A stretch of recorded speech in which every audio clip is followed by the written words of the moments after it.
क्या हुआ? ये किस तरह का मामला है? हमारे गांव में 2 दिन से सूरज डूब नहीं रहा और दूसरी तरफ तुम्हारे गांव में 2 दिन से सूरज उग नहीं रहा। और नहीं तो क्या।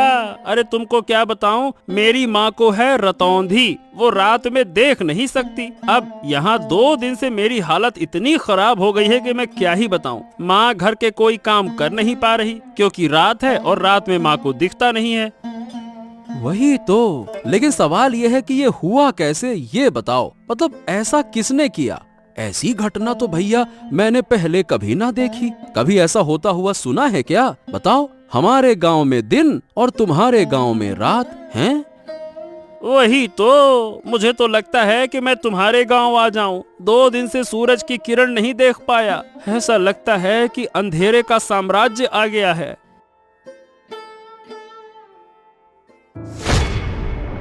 अरे अरे अरे अरे, ये क्या हुआ? ए भैया, तू ऐसे गिर काहे पड़ा? हरेंद्र, क्या हो गया तुझको?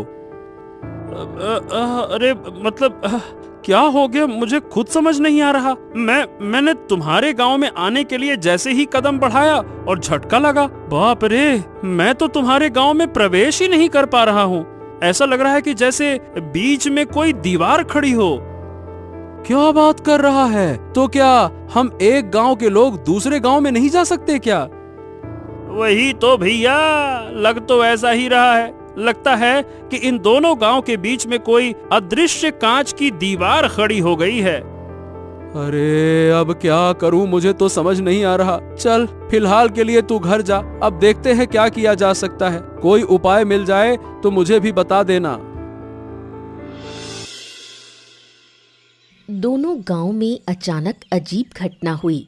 एक गांव में लगातार 2 दिन तक दिन और दूसरे गांव में लगातार 2 दिन तक रात। ऐसी समस्या पहले कभी नहीं देखी गई थी। ओ माँ माँ, अब अच्छा नहीं लग रहा। रात क्यों नहीं हो रही है? इतना लंबा दिन मैंने कभी नहीं देखा। मैं सो भी नहीं पा रहा हूँ, मुझे नींद भी नहीं आ रही। सो नहीं पा रहे हो? क्या हुआ? जाकर सो जाओ। सोने में क्या परेशानी है? मैं क्या सो नहीं रही? वाह, रात के बिना सोने का क्या मजा होता है। रात के बिना सोने से लगता है कि जैसे दिन में सो रहा हूँ। इतना उजाला सहन नहीं हो रहा। ऐसा क्यों हो रहा है माँ? क्यों क्यों माँ? क्या पता किसकी नजर पड़ गई हमारे गांव पर। शायद कोई शाप लग गया है। सुना है हमारे पास वाले गांव में तो 2 दिन से रात हो रही है। 2 दिन से रात हो रही है और रात हो ही नहीं रही है। ये तो बहुत बेकार है। मैं दिन में यहाँ रहूंगा और रात को जाकर उस गांव में सो जाऊंगा। मुझे नहीं रहना दिन में। हाँ, ये हुआ। तुम कैसे सोओगे वो मुझे नहीं पता। 2 गांव के बीच एक अदृश्य दीवार बनी हुई है। वो दीवार पार करके इस गांव के लोग दूसरे गांव में या दूसरे गांव के लोग हमारे गांव में नहीं जा पा रहे। तो क्या होगा माँ? क्या हमारे गांव में कभी रात नहीं आएगी? हमारा गांव ऐसा क्यों हो गया? अगर रात नहीं होगी तो सूरज की गर्मी में हमारा पूरा गांव जलकर खाक हो जाएगा माँ। क्या पता बेटा, हमारे भाग्य में क्या है, लेकिन ऊपर वाला जो करेगा वो हमारे भले के लिए ही करेगा। हाँ, मुझे ये सब कुछ अच्छा नहीं लग रहा माँ। मैं सो नहीं पा रहा हूँ। मेरा सर दुख रहा है। 2 दिन से मेरा सर घूम रहा है। शरीर भी लगता है कि जैसे बीमार हो गया है। मैं क्या करूँ माँ? ओहो, तुम यहाँ से जाओ और अब परेशान मत करो। वैसे भी मैं खुद तकलीफ से जूझ रही हूँ। दूसरी तरफ तुम मुझे बार बार परेशान कर रहे हो।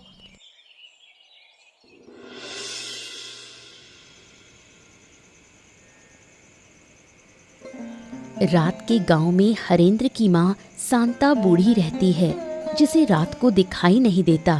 इस वजह से अब जब गांव में रात हो गई है तो शांता बूढ़ी काफी मुश्किल में पड़ गई है। हरेंद्र, ओ हरेंद्र, कहाँ गए तुम? यहाँ आओ, मुझे बाहर ले जाओ। मुझे कुछ भी नजर नहीं आ रहा।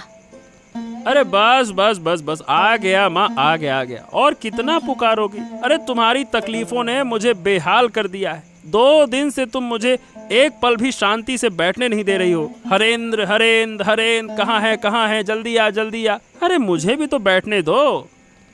क्या तुम मुझे बोझ समझने लगे हो क्योंकि मैं बूढ़ी हो गई हूँ? जब मैं स्वस्थ थी तब तुमने मुझे पाल पोस कर बड़ा किया, अब तुम मुझे बोझ समझने लगे। हो, यही तो तुम्हारा तरीका है। दिन रात बस एक ही बात बोलती रहती हो, बोझ हो गई हूँ, बोझ हो गई हूँ। अरे तुम देख नहीं सकती हो तो चुपचाप बैठो तो सही। तुमको बैठना है नहीं, इधर उधर भटकना है। हाँ, अब ये बताओ तुम्हें बाहर जाने की क्या जरूरत है? देखो तो सही, पूरा गांव किसी न किसी समस्या में घिरा हुआ है और तुमको बाहर जाना है। क्या तुम्हें अकेले को समस्या है, गांव के और लोग नहीं? तुम्हें क्यों इतनी तकलीफ हो रही है? ऐसा है अम्मा कि मेरी तरह किसी के पास ये रतौंधी वाली माँ नहीं है जिसे लेकर वो परेशान हो। नहीं तो कोई काम तुम्हारे लिए अब नहीं है। घर के सारे काम मुझे करने पड़ते हैं और तुम्हारी देखभाल भी तो मुझे ही करनी पड़ती है। बस बस, मेरी और देखभाल करने की जरूरत नहीं। जिस दिन मर जाऊंगी उस दिन तुम समझ पाओगे। तुम लोग बड़े होकर शायद बूढ़ी माँ को ऐसी हालत में छोड़ देते हो। ओहो, बस बस बस बस बस, अब ऐसी बातें मत करो। चलो बताओ कहाँ जाना चाहती हो, मैं तुम्हें लेकर चलता हूँ। फिर खाना भी बनाना है, तुम्हें खाना देना होगा, फिर बर्तन साफ करने हैं, तुम्हारा बिस्तर लगाना है, बहुत सारा काम है। चलो जल्दी बताओ कहाँ जाना है। दूसरी ओर दिन और रात वाले दोनों गांव के बीच ही एक बुढ़िया का घर है। बुढ़िया और साधु के बीच काफी बातचीत है। क्या काम किया आपने? आपका तो जवाब ही नहीं। मुझे तो विश्वास ही नहीं था कि आप ऐसा बड़ा काम कर पाएंगे। मैंने पहले कहा था कि मेरी शक्ति पर संदेह मत करना। मेरी शक्ति के बारे में किसी को अंदाजा भी नहीं है। पहले जितना संदेह था अब वो भी खत्म। एक गांव में लगातार दिन और दूसरे गांव में लगातार रात कर देना, बड़े बड़े साधु भी ऐसा नहीं कर पाते। तो बताइए, क्या आप खुश हैं? अगर खुश हैं तो अब मेरी फीस मुझे दे दीजिए। मैंने यूं ही रिस्क लेकर ये बड़ा काम नहीं किया। अरे, आपके पैसों को लेकर मैं भाग थोड़ी ना जाऊंगी। मुझे तो बहुत मजा आ रहा है। दोनों गांव के लोग कैसे बेहाल हो गए हैं। मैं आपको जरूर पैसे दूंगी, साथ में इनाम भी दूंगी। आपने मुझे खुश कर दिया। फिर और क्या कहना है? किस्मत अच्छी रही कि आप मिली, तभी तो मुझे ऐसा काम करने का अवसर मिला, वरना यूं ही किसी काम से लाभ नहीं होता। ये सब मैंने सोचा था। मैं चाहती थी इन दोनों गांव को सबक सिखाऊं। अब आपके जरिए मैंने अच्छे से सबक सिखा दिया। अब देखिए धीरे धीरे क्या होगा। दोनों गांव तबाह हो जाएंगे। दिन के बिना रात नहीं बन सकती।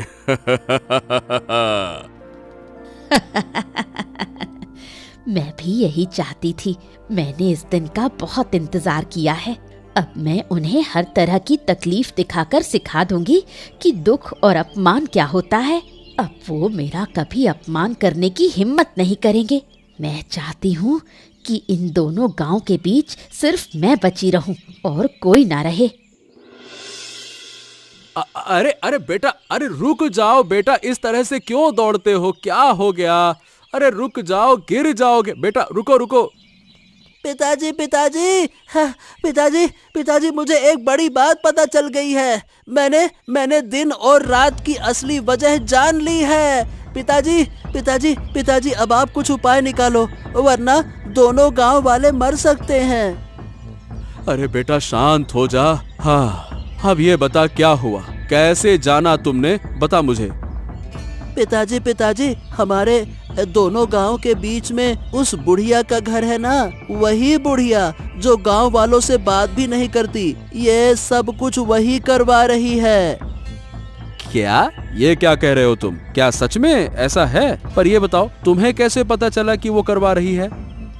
मैं सच कह रहा हूँ पिताजी। मैं थोड़ा क्या है कि बाहर गया था तो बुढ़िया के घर से ना हंसी ठहाके की आवाजें आ रही थी। मैं चुपके से गया, मैंने सब कुछ सुना और देखा कि बुढ़िया ना एक साधु के साथ में योजना बना रही थी। पिताजी, जो करना है अब जल्दी कीजिए। मुझे लगता है कि वो साधु ना बड़ा शक्तिशाली है। ओ, अब जब सब कुछ खुल ही गया है तो उस बुढ़िया को छोड़ना नहीं चाहिए। वो जिद करके हमारे विनाश की कोशिश कर रही है ना। वही तो, पर ये समझ में नहीं आ रहा पिताजी कि वो ऐसा कर क्यों रही है। मतलब वो हमसे गुस्सा है क्या? और गांव वाले उससे बात क्यों नहीं करते? हाँ, ये सब बातें जानने के लिए अभी तुम बहुत छोटे हो बेटा। चलो मैं जाता हूँ, हरेंद्र से बात करूंगा, फिर हम दोनों मिलकर बुढ़िया के घर जाएंगे और समझाएंगे। नहीं तो इसके अलावा तो कोई और उपाय नहीं दिखता।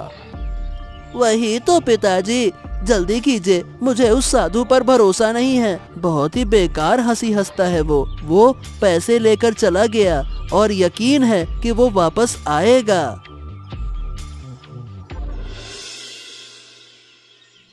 कैलाश और हरेंद्र जब बुढ़िया से सच्चाई पूछते हैं तो बुढ़िया सीधे इनकार कर देती है। वो किसी भी तरह ये मानने को तैयार नहीं कि उसका इसमें किसी भी तरह का रोल है। ओ सुनो बुढ़िया, हमने तुम्हारे साथ कुछ नहीं किया और जिन लोगों ने ये किया अब वो जिंदा नहीं है। फिर भी तुम हमसे क्यों नाराज हो, मुझे समझ में नहीं आता। नाराज ना रहूं तो क्या करूं? तुम लोग मेरे किसी काम के नहीं। मैं यहाँ अकेली हूँ। मुझे कितनी मदद चाहिए तुम्हें इस बात का अंदाजा भी है।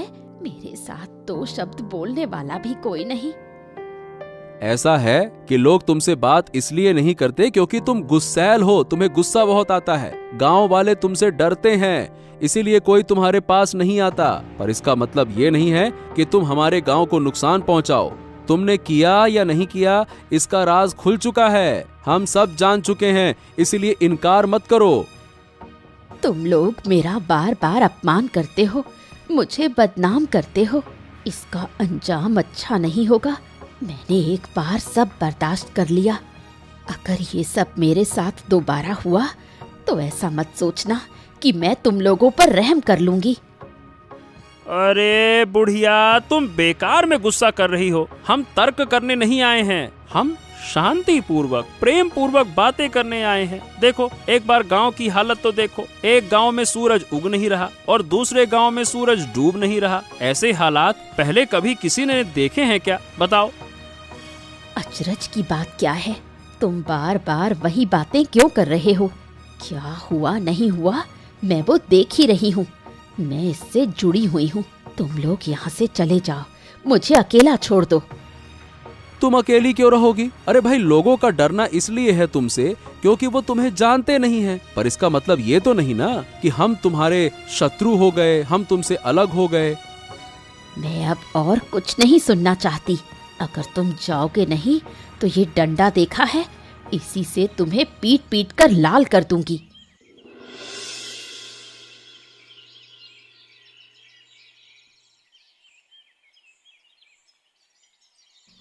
क्या तुम सच में उस बूढ़ी के पास गए थे? रिशान ने मुझे बताया। कुछ फायदा हुआ क्या? हाँ, जितना समझ में आया उससे ये पता चला कि आराध्या, वो जो बुढ़िया है ना, वो दोनों गांव पर बहुत गुस्सा है। इसीलिए बूढ़ी ने किसी साधु की मदद से हमारे इन दोनों गांव के साथ में ऐसा किया। तो क्या इन दोनों गांव को फिर पहले जैसा करना संभव नहीं? ऐसा लगता तो नहीं है। मैंने और हरेंद्र ने मिलकर बूढ़ी को वैसे तो बहुत समझाने की कोशिश की, पर सही बताऊं बूढ़ी सुनना ही नहीं चाहती है। वो किसी भी तरह से हमारी बात समझना ही नहीं चाहती है। सच में मुझे तो डर लग रहा है। अगर ऐसे ही चलता रहा तो गांव में कोई नहीं बचेगा। धीरे धीरे सब कुछ नष्ट हो जाएगा। तुम सब लोग चिंता मत करो, देखना मैं सब ठीक कर दूंगा। वाह वाह वाह वाह वाह, सुन रही हो इसकी बातें? हम यहाँ इसके पिताजी कुछ कर नहीं पा रहे, उन्होंने हमें लाठी से खदेड़ दिया, अब ये जाकर ठीक करेंगे। क्यों महाशय? तुमने भी ना इस लड़के की बात मान ली है। इसे इन चीजों की क्या समझ? उसने जो कहा वही बहुत है।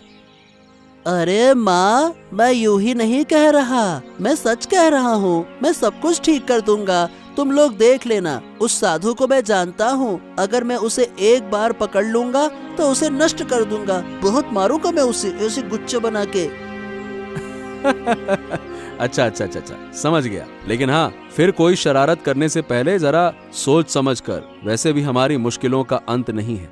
अब आगे क्या होगा समझ नहीं आता। कहीं तुम्हारी हरकतों से वो बुढ़िया और गुस्सा ना हो जाए। नहीं पिताजी, मैं शरारत परारत नहीं करता। अब मैं बड़ा हो गया हूँ। पर हाँ, आप चिंता मत कीजिए, अब आगे जो होगा अच्छा ही होगा, देख लेना। अब बहुत बातें हो गई, तुम दोनों जाओ और हाथ मुंह धोकर आओ, मैं खाना देती हूँ।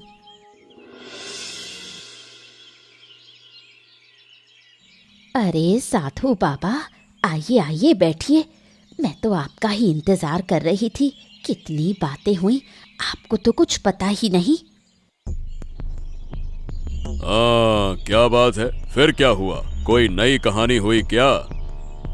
गांव वालों को सब पता चल गया है कि ये मैंने ही किया है, पर मैंने इनकार कर दिया। सब मेरे पास आए थे, मैंने उन्हें भगा दिया। उनका इस विपत्ति में पड़ा हुआ चेहरा देखकर मुझे कितनी खुशी हुई। ठीक है, तुमने इनकार किया, ये अच्छी बात है। लेकिन पर जब लोग शक करते हैं तो बिना कुछ जाने, बिना किसी वजह के शक नहीं करते। कुल मिला के बात यह है कि किसी तरह से कोई हमारी बातें सुनकर गया है। कौन सुनेगा? मेरे घर के आसपास कोई नहीं आना चाहता। वो मुझे डायन कहते हैं, बोलते हैं मैं काला जादू करती हूँ। धीरे धीरे तुम्हारे मन का सारा दुख दर्द मिट जाएगा, है ना? अरे ये मेरा कमंडल कहाँ गया? अभी तो यहीं रखा था।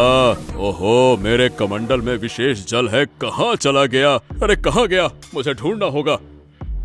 अरे ए लड़के, मेरा कमंडल दे दे। मैं कह रहा हूँ मेरा कमंडल दे दे। तेरी इतनी हिम्मत कि मेरा कमंडल तू चुराए? मैं तुझे छोड़ूंगा नहीं। उसे पकड़ो, उसे रोक लो, वरना बड़ा नुकसान होगा। हमने जो झूठ बोला है वो पकड़ में आ जाएगा।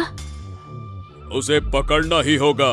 मेरा कमंडल उसके पास है और उस कमंडल में विशेष जल है। उसी जल से मैं फिर से इस गांव का रात और दूसरे गांव का दिन दूर कर दूंगा। चिंता मत करो। अब क्या होगा? सब कुछ तो फिर से पहले जैसा हो गया। उस बच्चे से कमंडल ले आऊंगा और फिर इन गांवों का दिन रात बदल दूंगा। तुम चिंता मत करो।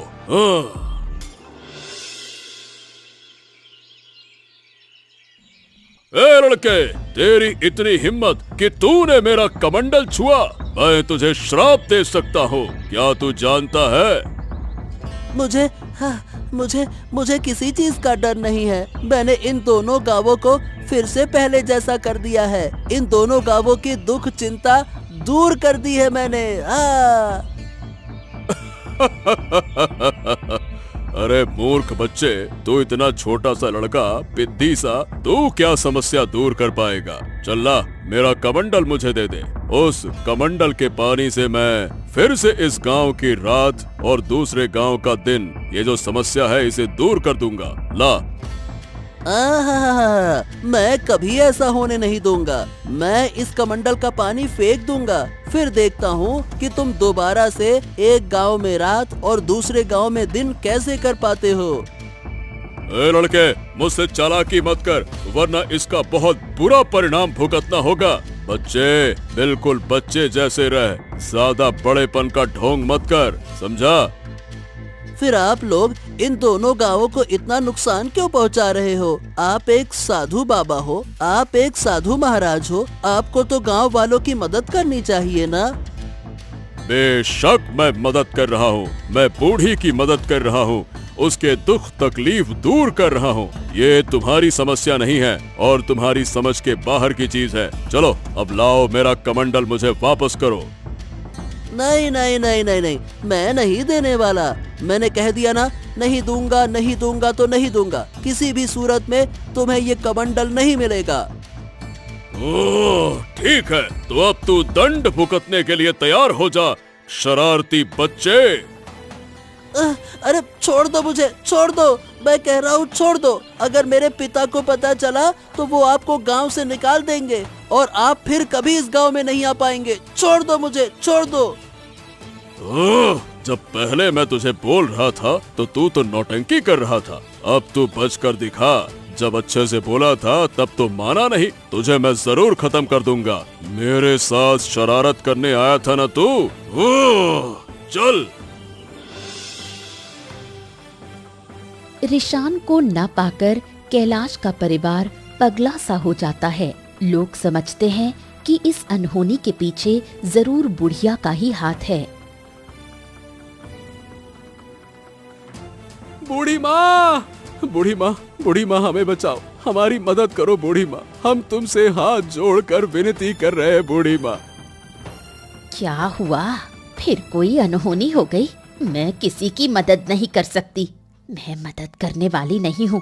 तुम लोग तो मुझे डायन कहते हो, बोलते हो मैं काला जादू करती हूँ। मैं काला जादू करती हूँ, मैं किसी की मदद क्यों करूँ? हमारी मदद करो, दया करो बूढ़ी माँ, दया करो। हमें अपना बेटा नहीं मिल रहा, कहाँ गया हम कुछ नहीं जानते। आप खोज कर बताइए, मुझे पता है कि आप जानती हैं। अब बहुत दुख हुआ ना, पर उस दिन जब मैंने गांव वालों के पास जाकर अपने बच्चे के लिए मदद मांगी थी तो तुम लोग कहाँ थे? तब तुमने मेरी मदद नहीं की। क्यों? मैं गरीब हूँ इसलिए? क्या आप ऐसा क्यों कह रही हैं? मैं सही कह रही हूँ, मेरा बच्चा बीमार था, मैंने सबके पास मदद मांगी, किसी ने मेरी मदद नहीं की, सबने मुझे अपमान करके भगा दिया। आखिर मेरा बच्चा मर गया, क्या मैंने कम दुख पाया? अब वो तो हमें कुछ भी नहीं पता था। आप हमें इतनी बेकार नजरों से क्यों देखती हैं? कृपया करके बताइए ना, मेरा बेटा कहाँ है? मैं अपने बच्चे के बिना नहीं जी पाऊंगा, नहीं जी पाऊंगा। जीऊंगी, जरूर जीऊंगी। तुम लोग सब जियोगे, पर अंदर तक तीव्र पीड़ा के साथ जियोगे, जैसे कि मैं इतने समय से जी रही हूँ, अपने बच्चे की यादों को थामे हुए। अरे कैसी इंसान है आप! एक छोटा बच्चा मेरा नहीं मिल रहा, कोई अनहोनी हो गई तो क्या आप थोड़ी सहानुभूति नहीं दिखा सकती? हर समय दुश्मनी दुश्मनी दुश्मनी, क्यों क्यों? उन बातों की मुझे परवाह नहीं, जो तुम्हारे भाग्य में लिखा है वही होगा। मैं किसी की मदद नहीं कर सकती, बिल्कुल नहीं कर सकती। तुम लोग यहाँ से चले जाओ। दोनों गांव की समस्या खत्म करने के लिए बेचारे रिशान को अपनी जान की आहुति देनी पड़ी। साधु ने रिशान की हत्या कर उसकी लाश 2 गांव के बीच में फेंक दी। ये मेरे साथ क्या अनर्थ हो गया? मेरा बच्चा, मेरा लाल, जरूर ये उन्हीं लोगों का काम है। उठ जा रे बेटे, उठ जा बेटे, मेरे बच्चे। हाय हाय, अब मेरा क्या होगा? मेरा गोद का लाल, मेरा नन्हा सा मानिक चला गया, मुझे छोड़कर चला गया। रिशान, तू मुझे छोड़कर कैसे जा सकता है बेटा? बोल बेटा बोल, अब मैं तुझे कभी नहीं डांटूंगा, कभी नहीं। जो कहेगा वही होगा, बस एक बार बोल तो सही बेटा।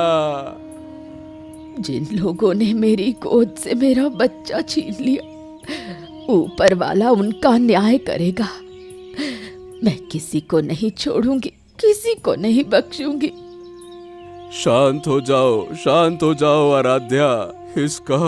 इसका बदला मैं जरूर लूंगा। मैं किसी को छोड़ूंगा नहीं। मेरे छोटे से बच्चे पर जरा सा भी तरस नहीं आया उन्हें। उसने ऐसा क्या किया था जो उसे इतनी बड़ी सजा मिली? मैं छोड़ूंगा नहीं। वो तो छोटा था, उसे क्या पता इन सब बातों का। उन्होंने ये सब कैसे कर दिया? एक छोटे से बच्चे को मार दिया। उनका दिल जरा भी नहीं कांपा। क्या वो लोग इंसान हैं? मैं अपने बेटे के शरीर को छूकर कसम खाता हूँ कि जिन्होंने ये किया उन्हें मैं किसी हालत में माफ नहीं करूंगा। उन्हें सजा जरूर मिलेगी। बस भाई, बस बस बस, चलो उठो, अब हमें आगे का इंतजाम करना होगा। चलो रिशान को, बच्चे को लेकर चलो। चलो।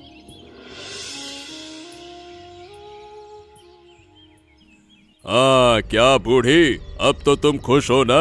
तुम्हारी मनोकामना धीरे धीरे पूरी कर रहा हूँ। अब तुम मेरी तरफ भी थोड़ा ध्यान दो। अरे आप चिंता मत कीजिए, आपके सारे पैसे मैं दे दूंगी, कोई दिक्कत नहीं होगी। आप बस इसी तरह मेरा काम करते रहिए। मैं इतनी खुश पहले कभी नहीं हुई। अगर तुम चाहो तो मैं तुम्हें और भी खुश कर सकता हूँ। जरूर चाहती हूँ। मैं चाहती हूँ कि इन दोनों गांव का एक भी बच्चा जिंदा ना बचे, सबकी गोद खाली हो जाए। आज जो लोग रो रहे थे उन्हें देखकर मुझे कैसी पिशाची सी खुशी मिल रही थी, क्या बताऊं।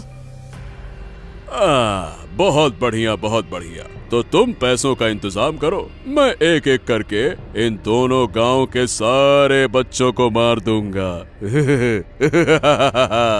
मैं वादा करता हूँ कि इन गांव में एक भी बच्चा जिंदा नहीं रहेगा। यही तो मैं चाहती हूँ, मैं इसी दिन का इंतजार कर रही थी। बेटे, तू ऊपर बैठा देख रहा है ना? देख, तेरी माँ तेरी मौत का बदला ले रही है। जो दर्द मुझे हुआ था वही दर्द अब मैं सबको दूंगी। इतनी जल्दी खुश मत हो, हमें धीरे धीरे सब करना होगा। आज से हर रात इन दो गांवों में एक एक बच्चा गायब होगा और मैं उसका बलिदान दूंगा। इससे तुम्हारा भी फायदा होगा और मेरा भी स्वार्थ सिद्ध होगा।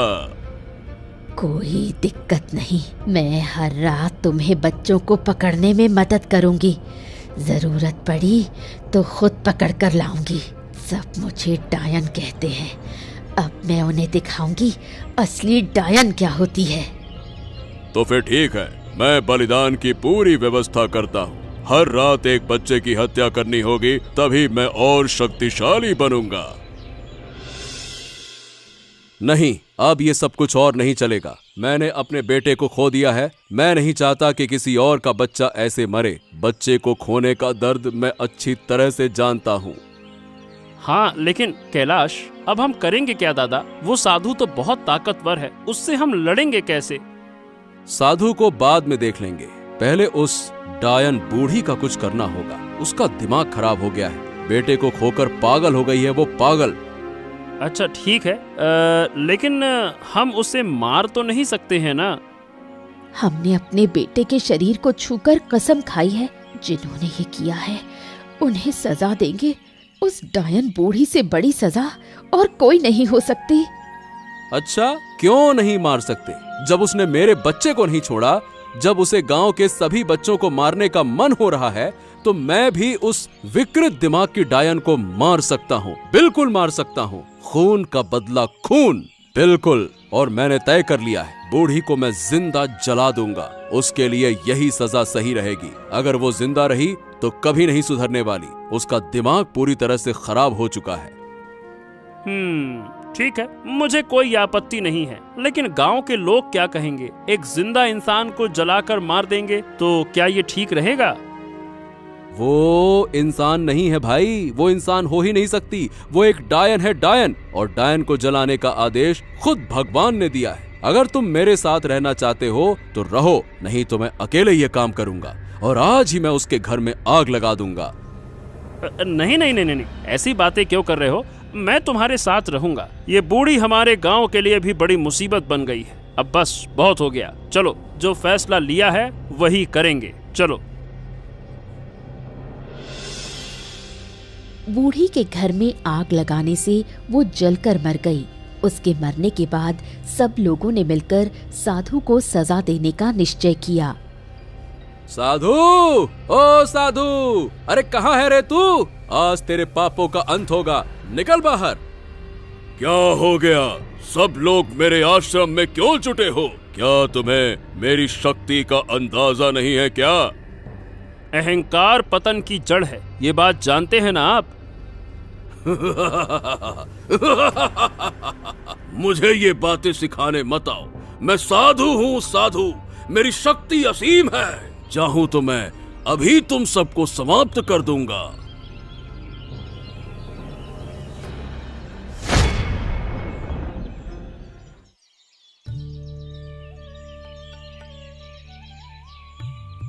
हाँ, आखिरकार हमारे गांव से बुरी नजर हट गई। अब हमारे गांव पर फिर कोई विपत्ति नहीं आएगी। अगर फिर कभी कुछ हुआ तो हम सब मिलकर उसका सामना करेंगे।